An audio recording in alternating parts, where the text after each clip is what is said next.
If you go all the way back historically to how brands sort of originated, it was, branding cattle, right? Yep. Branding livestock. And you think about, you asked the question, does a personal brand change behavior? This is a way that that's illustrated. When Joe, one of your neighbors, stamps his, his brand on the cow, and you see that cow, you now see, because of the personal brand, well, this is Joe's cow. Now, it depends on whether you like Joe or not.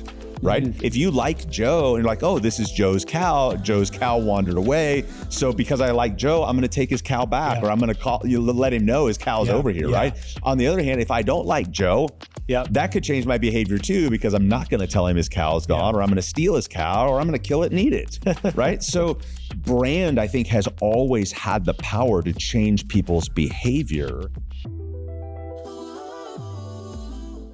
Well, welcome to another episode of the Shift Podcast.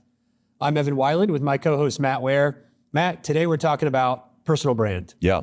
It's about reputation. It's about values, maybe even the way people perceive you. Yeah. And the reason that we're even talking about this is because personal branding is such a big deal right now, right? It's like the buzz phrase, in leadership and entrepreneurship and small business and all those things. And I think, if you're listening or watching and your first instinct is to tune out because you think of personal brand as just your social media feed or you're an influencer or whatever, I would say stick with us on this because it's so much bigger than that. It is. Like you said a moment ago, it's like it is this reputation and this perception that people have, which means in reality, like everybody has a personal brand, right? Like you don't have to be a household name. You don't have to have a big social media following for you to have a reputation.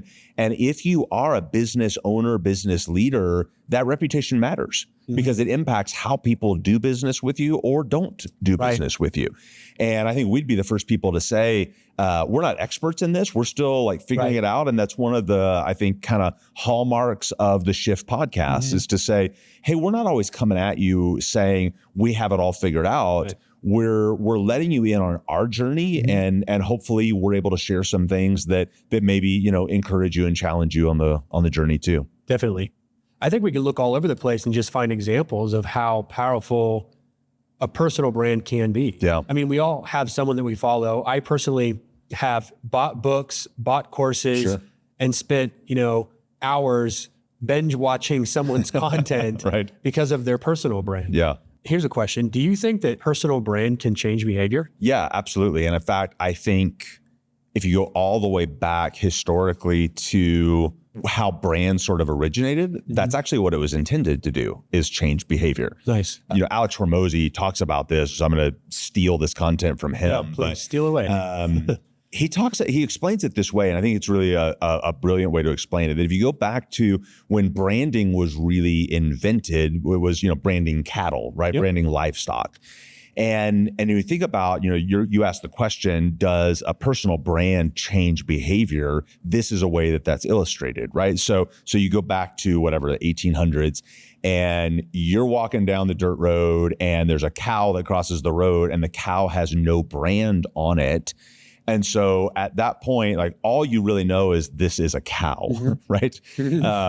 But now when Joe, one of your neighbors, stamps his, his brand on the cow, and you see that cow, you now see, because of the personal brand, well, this is Joe's cow. Well, automatically what that's going to do is it changes your behavior toward the cow. Now, it depends on whether you like Joe or not. Right? Because if you like Joe, because his personal brand, if you like Joe and you're like, oh, this is Joe's cow wandered away. So because I like Joe, I'm going to take his cow back or I'm going to let him know his cow's over here. Right. On the other hand, if I don't like Joe, that could change my behavior too, because I'm not going to tell him his cow's gone or I'm going to steal his cow or I'm going to kill it and eat it. Right. So brand, I think, has always had the power to change people's behavior. And we're seeing that obviously in a whole different way in 2024 compared to in those early days. There's a fancy word. It's called brand perception, right? Yeah. Real fancy word thrown around by us marketers. What it means is the power to both attract and repel people. Right. A personal brand can attract and repel.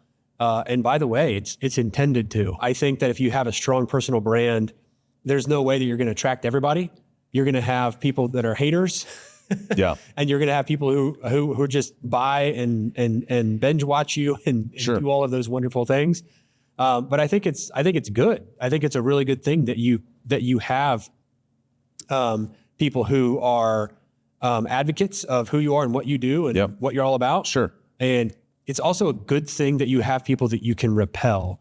You can't be loved by everybody. That's true. Yeah. But as someone who's trying to build a personal brand, there is an end game, right? You do want to build this brand and you do want to monetize it potentially in some way.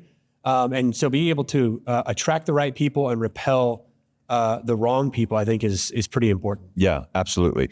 Well, I think one of the examples, that comes to mind in recent business history around this would be Budweiser and their, association with Dylan Mulvaney.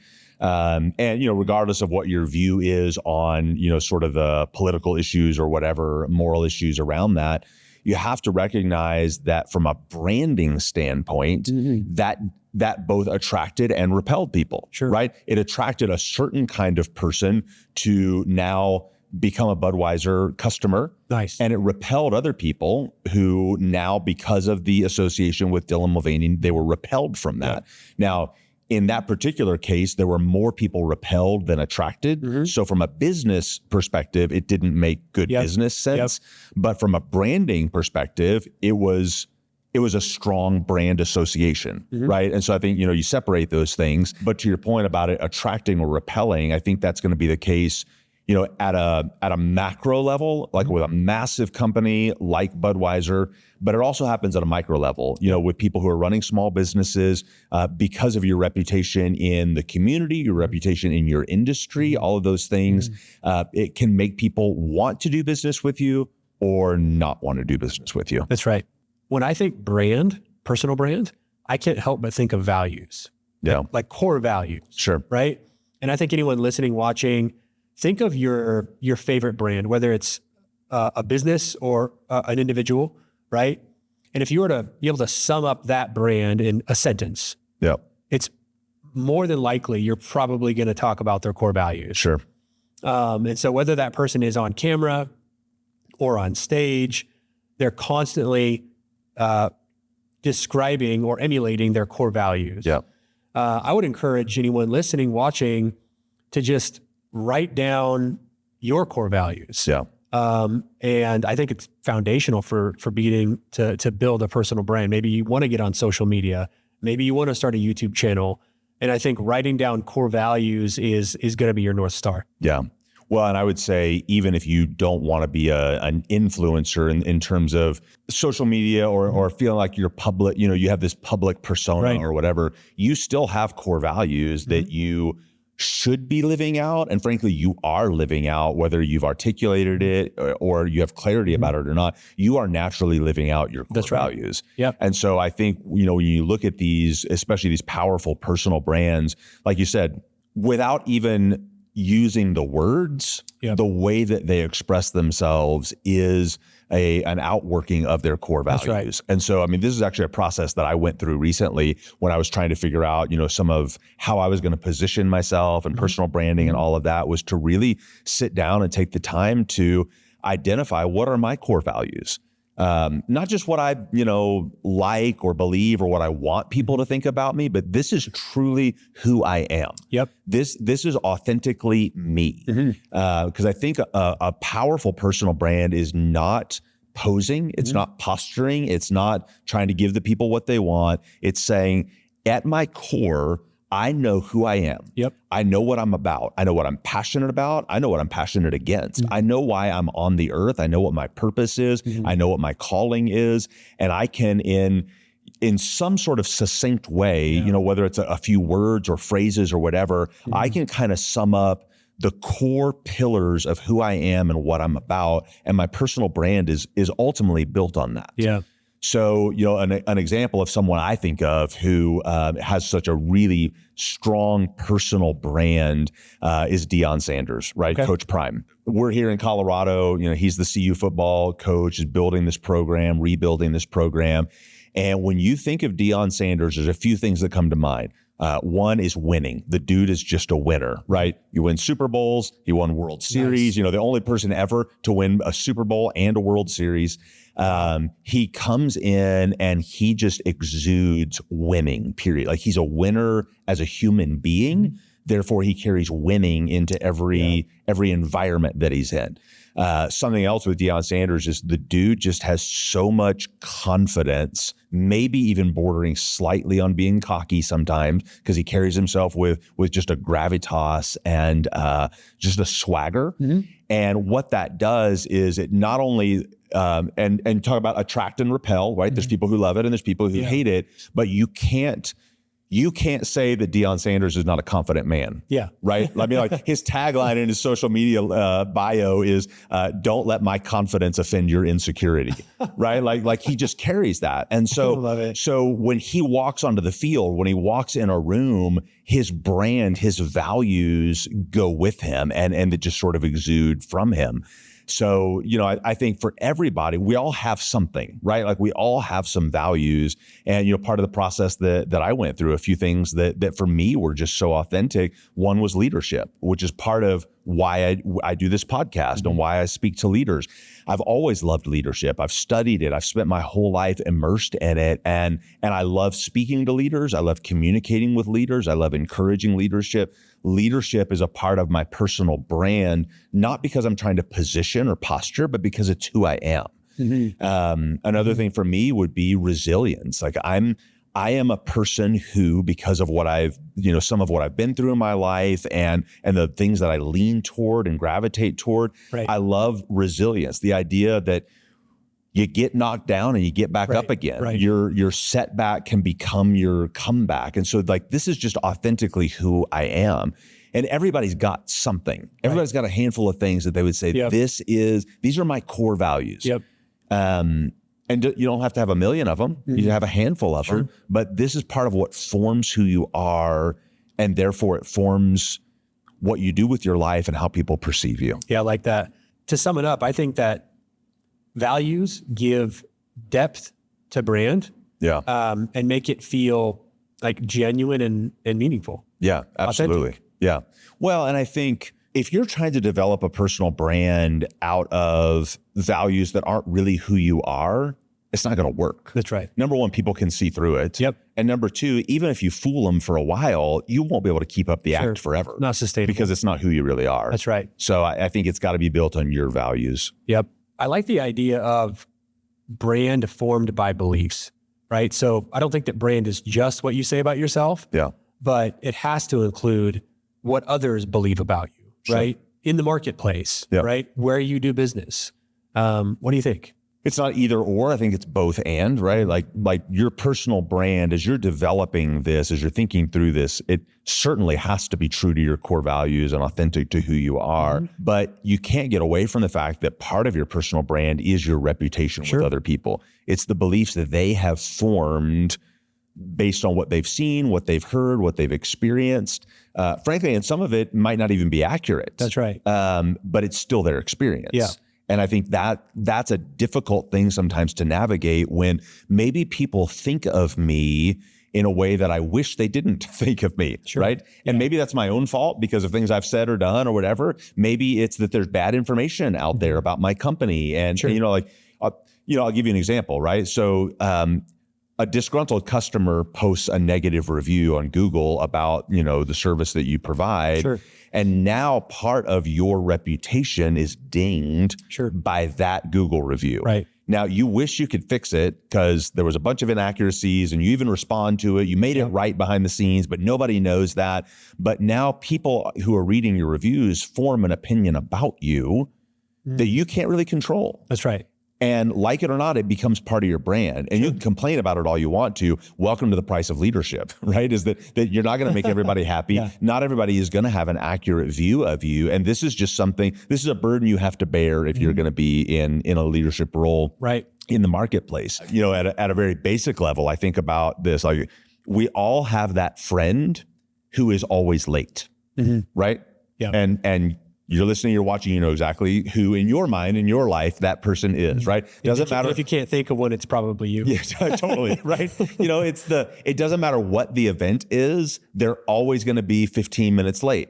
And so they could be the best human being in the world, but part of their reputation, part of their personal brand, whether they like it or not, is that they are a late person. Yeah. Right. I've got somebody like that in my life. And every time I have some sort of an appointment to meet with them or do something with them, I've gotten to where now I just show up 15 minutes later than what we set the appointment to be, because I know I'm still going to be there earlier than they are. Nice. Right. And so their reputation, their personal brand involves lateness. Not a great reputation. Well, it's not, I mean, it's not the end of the world. I mean, there are worse reputations to have. It's not the end. But I just use that as a very baseline illustration of these are things that actually do impact our personal brand, whether we like it or not, whether we think about it or not. And I'm not saying we should be paranoid, because like, we're human beings, right? Everybody's got faults and flaws and makes mistakes and all of that. So I don't think the takeaway is, you know, be perfect because, you know, your personal brand depends on it. But I think it's just this awareness, right? This reality check that it's not just who we say we are, it's who other people say we are too. Yeah. So Matt, I think that we would encourage the audience to consider the beliefs that others have formed about them, right? Yeah. What their reputation might look like in the marketplace. Yeah. And good or bad. Yep. Right. Like I don't want to frame that as if it has to be a negative thing. So I think when people think about that, they automatically go to the negative. I think it could be positive too. Sure. But I think along with that, we also would maybe encourage you to think about, how can you change the reputation that you have? How do you change people's perception of you? Because I don't think that we should assume that our personal brand is static. I think it's a dynamic thing. I think it's something that can be changed and shifted over time. You know, this person that we all know who's always late, if all of a sudden they decide, I don't want to be a person who's late anymore, I want to show up on time. Their reputation won't change overnight, but over a period of time, they can change that reputation. And so I think it shouldn't be discouraging to us in any way, but just to have a reality check and say, if this is my personal brand and there's a gap between what it is and what I want it to be, how do I start moving that direction? Yeah. And there's a consistency to it, right? Absolutely. Like, that's a big element. Brand is definitely built over consistency. Yeah. Brand is not like one social media post, right? Like, this is over a long period of time that we're talking game to about. win if it were one post. Yeah, totally.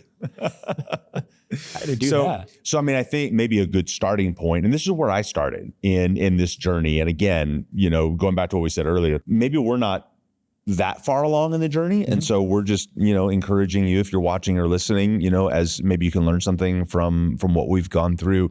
But where I started was just sitting down and doing the hard work of actually writing down some of my values. Sure. And I realized that sounds so simple. Like, well, I can just rattle off my values. I would say this: if you don't have them written down, they may not be as core to you as you think they are. Yep. And so I think just going through the exercise of writing down your core values, who you really are, that goes a long way in establishing your brand. Yeah. So I've got a ton of good notes here. So let's wrap up. Personal brand is something that's not static, right? It evolves over time. Personal brand is also the way that people perceive us in the marketplace, how we want others to perceive us, the fact that we can attract people and repel people, and I think maybe most importantly that it's built on core values. Yeah, and I think the idea that it really does change people's behavior, right? And that's sort of the core of what branding is. It changes behavior, and we want that. I actually, as a leader, as an entrepreneur, as a small business owner, whatever your situation is, you want to change people's behavior because you want to draw the right people to do business with you. And you want to be able to influence them based on your sense of purpose and calling and all those things. And personal brand and understanding it really is what helps you leverage that change and influence that you want to have in people's lives. So, hey, we're so glad that you are a part of the Shift podcast community. We love that you are listening and watching on whatever platforms you are. are. And if these kinds of things are helpful to you, we would love to just hear from you with a little bit of support. Drop a like or a share or subscribe, rate, review, all those things. That just helps us know that we're on the right track and that what we're doing is meaningful to you. Thanks so much for being a part of the Shift Podcast community. Have a great week, and we'll see you next time.